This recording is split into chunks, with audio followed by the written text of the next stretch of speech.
Hello friends, السلام علیکم۔ Welcome to M U entertainment. M U entertainment میں آپ کا اپنا دوست محمد عمیر ایک نئی ویڈیو کے ساتھ حاضر خدمت ہے۔ دوستوں، ویڈیو شروع کرنے سے پہلے آپ کو بتاتا چلوں کہ اب تک اگر آپ نے چینل کو سبسکرائب نہیں کیا تو پلیز چینل کو سبسکرائب کریں اور ساتھ بنے بیل آئیکن کو پریس کر دیں تاکہ چینل پر آنے والی تمام لیٹسٹ ویڈیوز آپ تک بآسانی پہنچ سکیں۔ اور اگر آپ کو میری ویڈیوز پسند آئیں تو ان کو لائک، کمنٹ اور شیئر ضرور کیجیے گا۔ متوسط گھرانے میں پلنے بڑھنے والی پروین شاکر خداداد صلاحیتوں کی مالکہ تھی۔ ذہانت، خلوص اور محبت کے ساتھ ایک گہری اداسی آنکھوں میں لیے شروع سے ہی مطالعہ اور مشاہدے کی بہت شوقین تھی۔ وہ ایک چمکدار سیپی کی طرح تھی جس میں سے گوہر نایاب نکلنے کو بے تاب تھا۔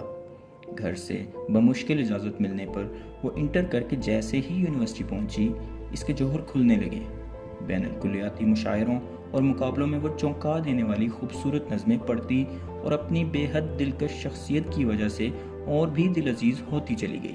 اس میں خود اعتمادی پیدا ہوئی تو لوگوں سے بڑی امیدیں وابستہ کر لی۔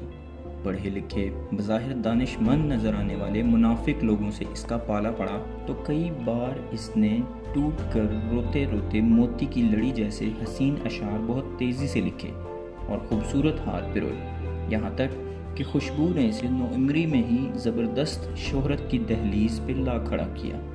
ایسے میں وہ کچھ رکی، کچھ سنبھلی اور پھر اس نے صدبرگ جیسی کتاب پیش کی جو سوچتی غزلوں سے بھری پڑی تھی، اور بہت جلد خود کلامی نے اسے ایک گہرائی عطا کی، یہاں تک کہ وہ انکار جیسے باغیانہ اشعار تک آ پہنچی۔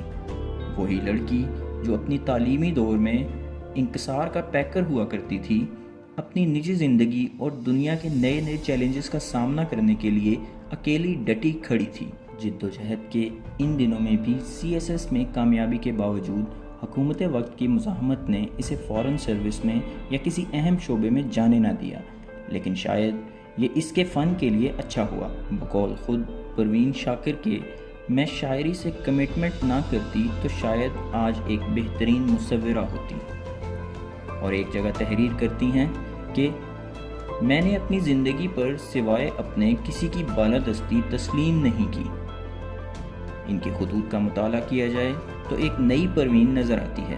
اپنی زندگی اور ارادوں میں مخلص اور مستحکم اور مضبوط، اس نے ماں ہونے کے ساتھ ساتھ اپنے فنکار اور انسان ہونے کے حق سے دستبردار ہونے سے انکار کر دیا۔ طنزیہ نظریں اور تنقید بھرے کاٹ دار جملے سہ کے بھی اس نے سچائی کا دامن نہیں چھوڑا۔ وہ جب استاد بنی تو اپنے پیشے سے بھرپور انصاف کیا۔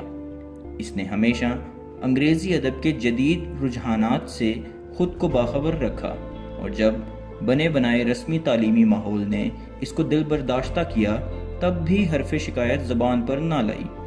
اس کی منزل شاید ستاروں سے بھی آگے تھی، لیکن موت کی رفتار زندگی سے بھی تیز نکلی اور اسے جا لیا، یہاں تک کہ وہ خود بھی ایک ستارہ بن گئی۔